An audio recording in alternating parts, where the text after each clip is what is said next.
own your health and your glow. And she certainly has that glow. Dr. Stacie, good to see you. Good to see you, Tamsen. Thank you. You are very vibrant. I love it. Well, you have to be. It starts from the inside, right? Well, it absolutely does. And I want to talk about that because I think in this day and age right now, we need that. We need that. We need to feel vibrant. We need to have that glow, but we need to know how to get that. So where did you start on this journey? You know, this is a lifelong journey for me. If I really tell you how many decades I've been in natural medicine and functional medicine, I would really date myself, but I will just tell you it's been more than 2. So okay. I often say I was the 2 decades ago, I was the weird doctor. Now I'm the cool one, which is really fun because now everybody wants to know everything that, quite frankly, functional medicine has been practicing for 4 decades. Well, yeah, talk a little bit about that so people understand the difference. Because you're right. You know, somebody said to me one time, "Are you going to that woo-woo doctor?" Because I really do believe, right? And I said, no, I'm going to the one that's actually going to cure the problem, not just mask it over a little bit with medicine. Exactly. And, you know, we must learn to take care of ourselves. And that's the bottom line. Whether you use the word naturopathic medicine, nutritional medicine, functional medicine, and they all do differ a little bit, traditional Chinese medicine, at the core of all of it is learning self-care, which you noted on your entry point there, and doing it before we actually have chronic disease. Because once we have chronic disease, and chronic disease does include obesity, it includes diabetes, it includes, of course, cancer, of course, stroke, and autoimmunity right now, very, very large. All of that is chronic disease that actually largely is preventable. So what I call functional medicine, naturopathic medicine, is just good medicine that you can practice at home on your own, but you need a coach. You do need help. I don't know why we all expect to be able to take care of ourselves, yet we never really learned how. We just know if we're really, really sick, we go see a health professional, they patch us up, and they're really good at it when we really need patched up. But how about not getting there? And that's what the book is all about. And that's the interesting part. Like, you know, we go into this panic the moment that there's a problem, but then we have the other 364 days that we're not really doing anything. And it's a habit that you have to form those habits, whether it's getting up in the morning in a certain way and doing self-care, or it's taking a certain supplement. You know, we hear it's the hashtag is everywhere right now, right? Self-care is not selfish, but drill down into what that really means. Because once we're done posting out on Instagram, how do we actually live it? Well, you know, you have to start. And I'm very frustrated with fad diets. I'm very frustrated with the fad exercise. I love that during the COVID pandemic, you did see all these wonderful exercise people putting up their videos, and you saw lots of doctors like me and all different kinds of people and fitness people putting up tips, and that's beautiful. However, I've also seen an explosion in what I really call fads, and a lot of them really are junk science. So I want everybody to remember, number 1, you have to eat every single day. Food is medicine, and you are in control. So pandemic or otherwise, the stress in your lifestyle, whatever is going on, the core truth of the matter is you are the only one that chooses what you put in your mouth. You are the one that chooses what you purchase, and you can choose your diet. And that is absolutely foundational. I know everybody's been struggling with it through the pandemic with the junk foods and different choices and some access. I mean, honestly, produce has been harder to come by in different markets and things like that. That all has occurred. But remember, you can do it. You're in charge. The pandemic is not in charge of what you put in your mouth. And that's my number 1 message coming out of this. So your fresh fruits and veggies. Don't forget your greens, lean meats, reducing your carbohydrates, getting rid of those sugars, get rid of the coffee as much as you can. I've got some tips on how to get rid of some of those, as I call them, the sins that really rob you of your health. Get rid of the alcohol. As you well know, alcoholism was extremely on the rise during the pandemic as well. So let's start getting rid of that. And how you can begin to get rid of some of those tougher sort of food and diet sins is simply cut those worst ones in half. If you've been drinking 4 glasses of wine a day, and I know people are, and it's okay, don't beat yourself up. Cut it in half. Cut it right in half. Don't go cold turkey on things is one thing I'd really encourage people to say. Don't say, oh my gosh, the pandemic is over. Now I'm going to be perfect. You're not going to be perfect. Take it a step at a time. Cut back your coffee. Cut back those simple carbohydrates and those sugars. Begin to replace those with fruits, vegetables, and lean meats. And maybe then add in a couple of your vitamins that you maybe just haven't been paying attention or you don't know what to do. I hope I don't give too many tips.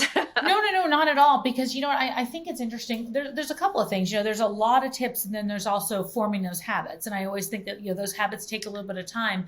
But what you're saying is don't aim for perfection, just aim for a little bit of change. And then that begins to Yes. move us forward. And I think that's in every part of our lives, don't you? I mean, I just think that those little things Absolutely. at least give you some compassion for yourself and a little bit of success at a time. So you feel Yes. encouraged to go to the next step. Hey, take care of yourself. You're right. Love yourself first. Mm-hmm. I like your slogan that it's not self-care is not selfish. I actually haven't been hearing that a whole lot, but I love it. I think it's beautiful. And, you know, we should have been doing it before. So give yourself a break. You know, were you really exercising before COVID? Right. You know, many of us probably weren't. I know I gained a little weight. Yeah. I got sloppy during COVID. I started enjoying the margaritas. I don't know why. All of a sudden, I just wanted a margarita. Right. I don't know. That wasn't even my drink. But we were allowed to be a little I need to bad. dial all that back. Yeah, definitely. Margaritas were my bad. And then on the other hand, I completely quit coffee. Mm-hmm. Oh, wow. So how did you do that? I was actually, you said it and I went, how did you do it? How did you do it? Yeah. I did what I just said. See, coffee's tough because there's a physiological dependence on it, not just a psychological. So it's both. It's definitely a comfort for some people, but there's also an upregulation of certain receptors that begin to crave that caffeine. So there is a bit of withdrawal. You can have headaches. You can have tummy aches. All that is real. So cut it in half.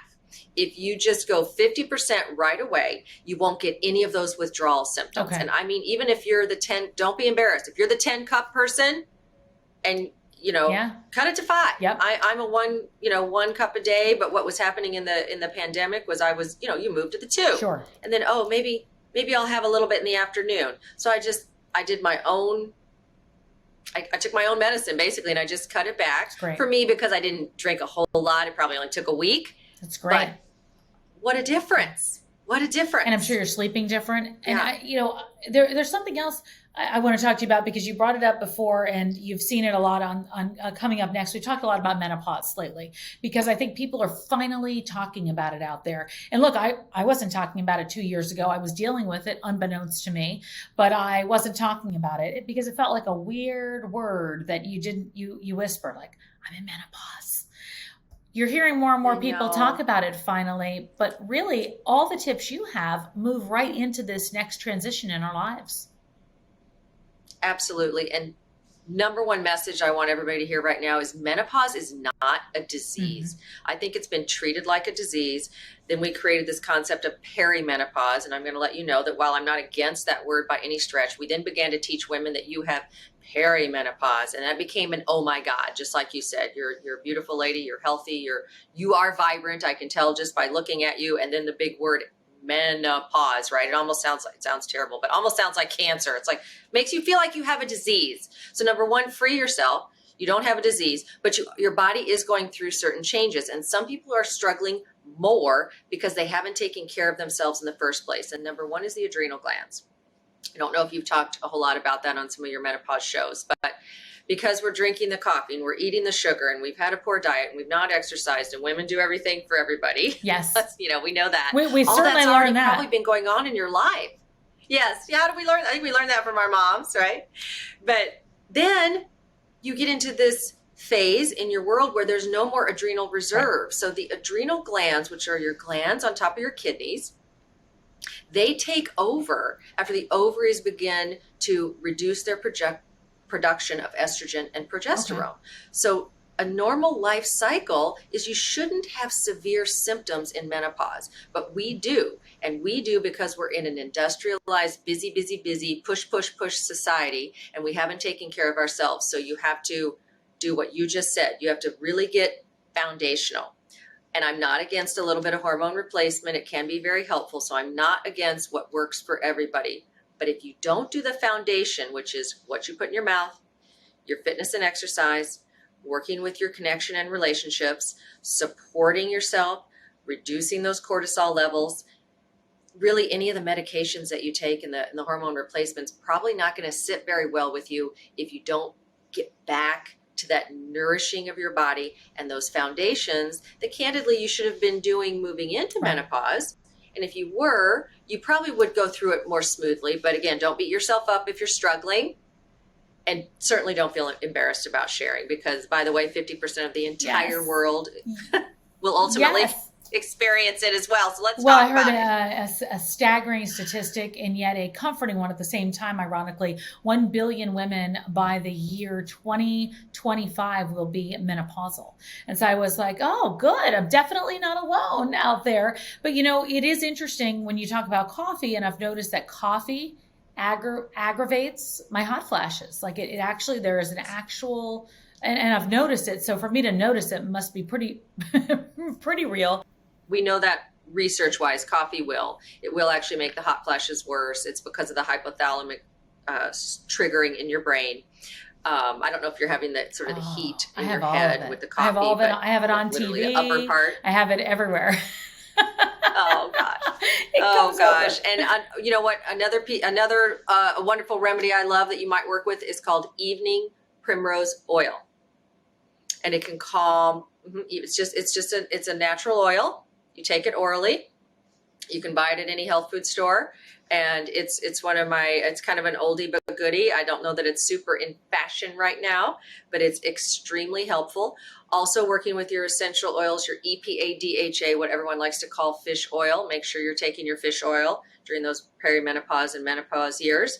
And your vitamin D, critical. Many ladies learn that unbeknownst to them, they probably have had vitamin D deficiencies for some years, and then you move through this transition and all these things just bubble to the surface.